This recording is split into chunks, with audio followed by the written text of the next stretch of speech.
What are you doing? We're going to start our first vlog by introducing this guy. Say hi. Say hello. Look at the camera. Say hello. Who is that? Hey. Say hello. Can you wave?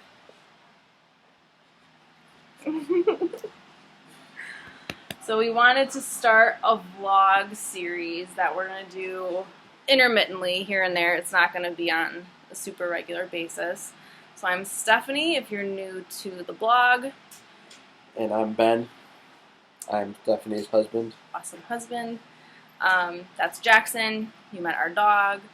So I've been writing my blog for probably a couple years now. I started the blog initially just to kind of keep up with some writing that I had done. I like keeping track of like what I did on the weekends and things with friends and family and just life events that came up. So fast forward a couple more years into the blog I'm at now, and it's just a lifestyle blog. Just I'll talk about things we've done on the weekends or married life, things that we've done with our families, some date night ideas, things like that. So we just wanted to do this new series. It's kind of untitled at the moment, or to be determined, or Unknown. Yeah, we need a lot of unknowns. We need a title for like the married vlog series. So, any ideas? No. Not yet. We're blanking at the moment, so we'll get around to a name. So a little bit about us. We've been married for 4.5 years. We got married January 2013, and we both work full time. Like I said, we have had Jackson. Oh, okay. The computer blacked out. We've had Jackson since 3 years ago. We got him a year after we got married. I think just a good topic for us to kind of talk about and start the ball rolling with. This blog would just be like, we did long distance for a long time. We did long distance for 3.5 years out of the 5.5 years that we dated prior to getting engaged. Ben and I met here. We met through a mutual friend at the time. We met bowling, and I don't remember who won. I think I did. So we met. You cheated. We met bowling, and just kind of hit it off from there. Talked a good chunk of the spring break that I was home from school. Exchanged phone numbers and did a lot of instant messaging at the time. Remember when instant messaging was cool? You got mail. And we actually didn't start dating till probably 2 or 3 months after we officially met. So we dated for 5.5 years total. Like I said, we met here, started dating here in Chicago, and then I was heading off to my sophomore year of college at Azusa Pacific in Los Angeles. So off started our first few very long months of doing long distance and 2,000 miles and the time change, and it was hard. And then fast forward another year or two later after that. And Ben felt called to go out to Albania, and he was helping with a camp that was out there and working with his family. So we did long distance from California to Albania at the time. So that turned into an 8 to 10 hour time difference. 7 to 9 hour. So just figuring out when a good time to Skype would be and to do phone calls and just kind of catch up and keep in touch. Thank God for Skype. I think Skype was really a good answer to prayer, just because if it wasn't for that, I'd have a hard time just taking any kind of communication we had. So Skype dates was huge back then. Yeah. So. We started, I think, too. I mean, this sounds really bad, but I probably would not recommend long distance to anyone. But on the flip side of that, I would do it all over again with this guy. Yeah, I wouldn't do it any differently. We actually, I forgot who even kind of planted the seed of just kind of getting the ball rolling with that, but we ended up like handwriting letters to each other, which I still have a huge pile of. So I would write to Ben, he would write back. Um, just a lot of long, handwritten personal letters, just, how your day was going, how the week was going. Just a lot of I miss you and I love you and things like that. So I will cherish those notes forever. I love those. But yeah, I think, I don't know, just so, like I said, a good first topic would just be I wanted to kind of talk about how we did long distance for a while. Going to school full time for me I think it was good just to kind of keep my mind busy and kind of keep my mind off of, like, my boyfriend isn't home and, I have no one to really hang out with and things like that, as far as like date nights go and things like that. But yeah, like we saw each other like Christmas and summer was usually about it, except for when Ben was in Albania. We went for 11 months without seeing each other.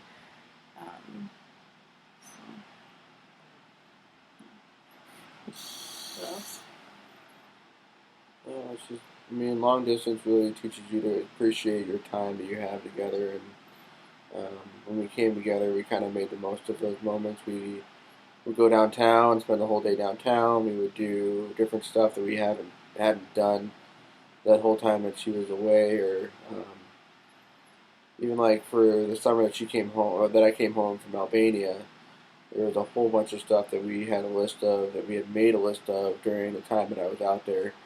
That, hey, if I come home, what do you want to do? And we did all those things that summer um, before I headed off to. No, I didn't have school that year, but you just learn to value the time that you have, and you appreciate every moment that you get, because you never know when it's going to be. You're going to be away from each other, for a long period of time, or. But it was good. I mean, I'm thankful for it. I would never take it back.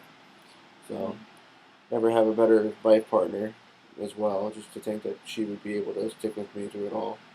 So, yeah. I think a big part of doing long distance, if you're doing long distance or if you're thinking about doing long distance, I don't know, I mean, a lot of people say this and it's kind of common sense, but communication is huge. Communication is key.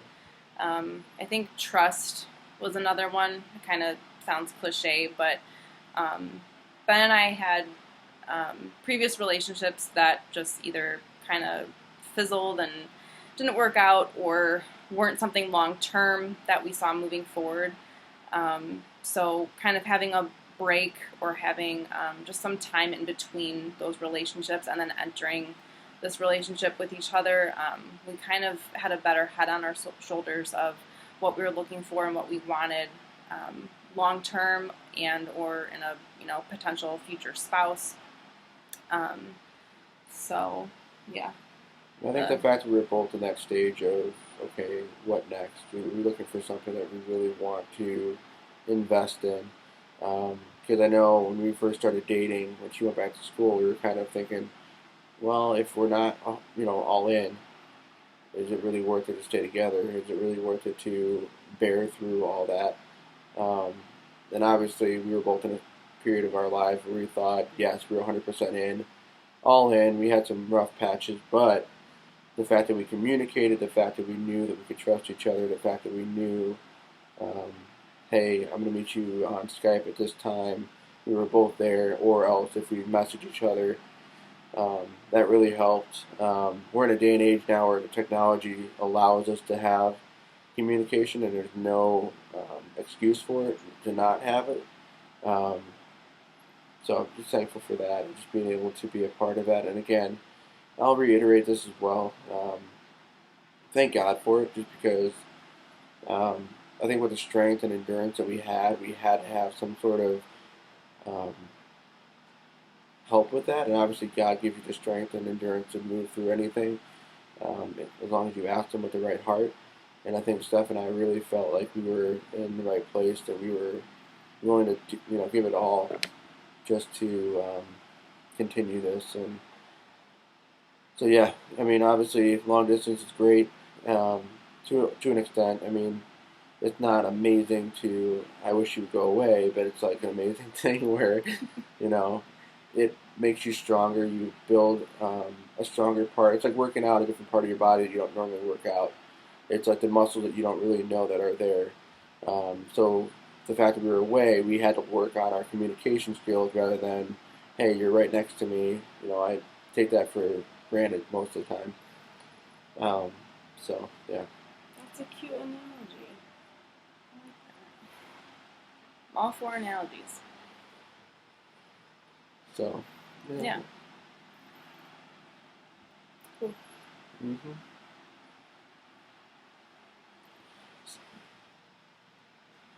Yep. Well, we're What pretty else? new at this, so it's not like We're it's going to new. be something that's going to be 100%. I think we're going to do it with the wing, or just wing it and just see what we can get out of it. Because honestly, we want this to be a purposeful blog that you guys can see us as for who we are, and either be encouraged by it or challenged by it. We want our lives to be. We're not saying we're a perfect married couple at all, because honestly, we're far from it. Um, We're not. Hold on. I'm just kidding. No, So I think it'd be good just to talk about like everyday topics. Hi, Jax.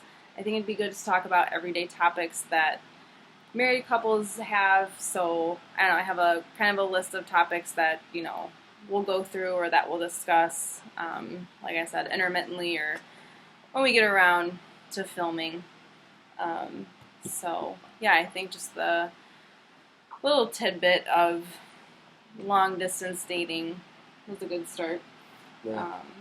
I do have a fun part of the blog, so I wanted to kind of do like a little bit of married topics and then either play a game or do trivia or something like that. So I'm still working out the kinks with questions I want to ask and things like that. But the first round I want to play, it's from cards from a game called Spouseology, which is a blast. We've played it with some of our other married friends. So let's see. So here's the first question. When getting lost, your wife says you most often A, stop and ask for directions, keep on driving, pretend you're not lost, or make her ask for directions. A. A, that I would stop and ask for directions? Probably. Yeah. You would not ask for directions because I'm you're a a typical guy. guy. All right. Question number 2. Let's see. Your wife buys a car and discovers it is a lemon. She A, returns it to the dealership where she bought it. B, puts an ad in the paper and sells it. C, contacts the manufacturer. Or D, makes lemonade. I would normally go with D because it's funny, but I'll go with C because you would definitely contact the manufacturer and tell them how crappy the car is, and then use your personality. My personality, my stern but effective customer service, years of experience. I would say the lemonade one. That one's cool. That was my original I one. also I told wouldn't you. buy a lemon for a car. You can't drive a lemon. So you put wheels on it. All right, another one for Ben. You are what you eat. What would your wife say she is? A, fast food. B, a tossed salad. C, meat and potatoes. Or D, chicken wings.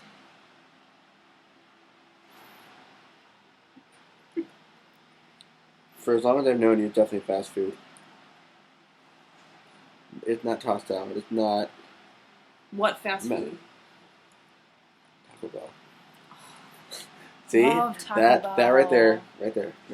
I'm not a fast food junkie, I promise. I just do love some Taco Bell. Alright. I guess you know me. Alright, another question. A close friend just asked your wife a very personal question. She A, answers it honestly, B, changes the subject, C, laughs, or D, refuses under the grounds that it may incriminate her. A. I would answer it honestly. I'm an open book. The blog, as a lot of people have seen, is just, yeah, it's just that. I don't know, talk about the good, talk about the bad. There's no in between. I need to ask you a question. Calm down. Anyway, yes. Okay. Your wife is at a fundraising auction. What is she bidding on? A, a classic car. B, Elvis memorabilia. C, a coin collection. Or D, an autographed baseball. None of the above. Not an Elvis fan. What other musician memorabilia would I be bidding on? Hanson. What? Yeah. Some Hanson. I'm a big Hanson fan, if you didn't know. Okay. Now that 90s. that's out in the open. Let's see. What is the last thing your wife does before she goes to sleep? A, brush her teeth. B, washes her face. C, prays. D, lays out clothes for the next day. All the above. Yes. Guys, I am a stickler for routine. If you don't know me, that's all you need to know about me. I love routine. I will brush my teeth, I will wash my face, I will pray, and I will have my outfit ready for the next day. That saves me, laying out your outfit the night before saves me a solid 5 minutes in the morning. Yep. Try that if you haven't already. So, okay. Most of these are for you. Alright, you can ask, but... Or you can change it. Instead of ask your wife, you can change it to... Change wife to husband. There we go.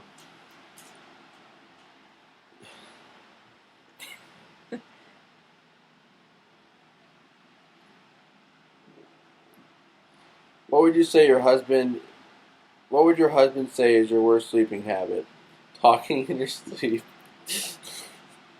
hogging the covers, snoring, tossing and turning.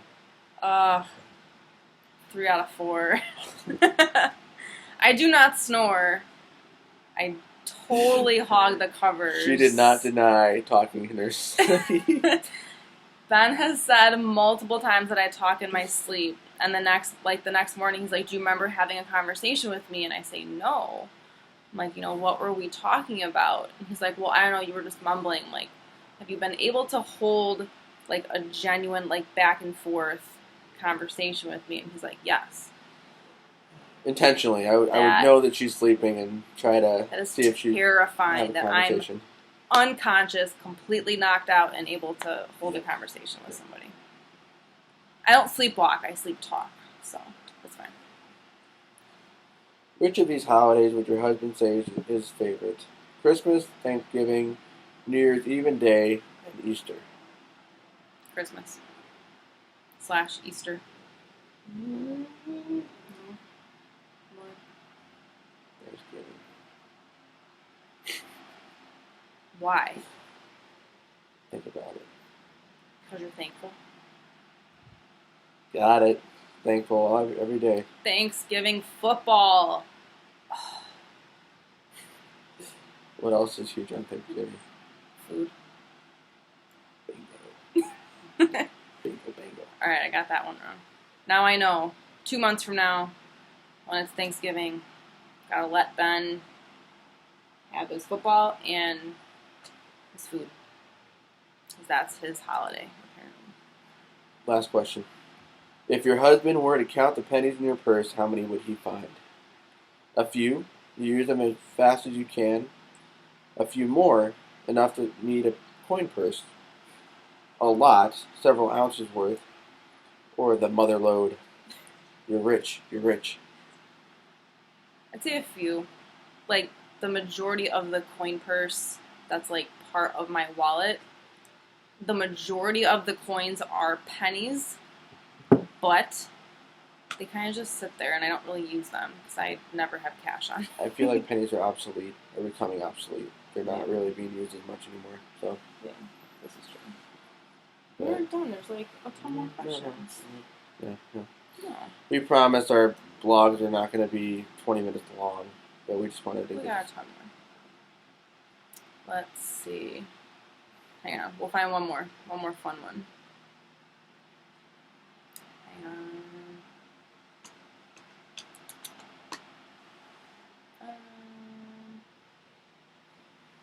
Oh, you took all the fun ones. I'm a fun guy. A mushroom. Yeah. Cool.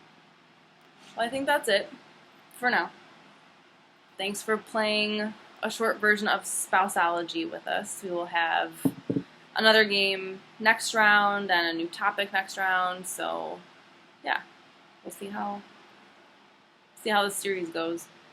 If you have any questions at all that you want to know more about us, please ask them. I'm sure there's a way you can respond to this video.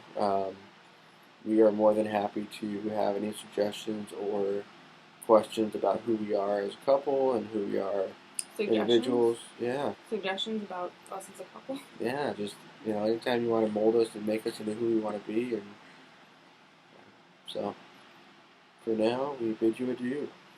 See you next time.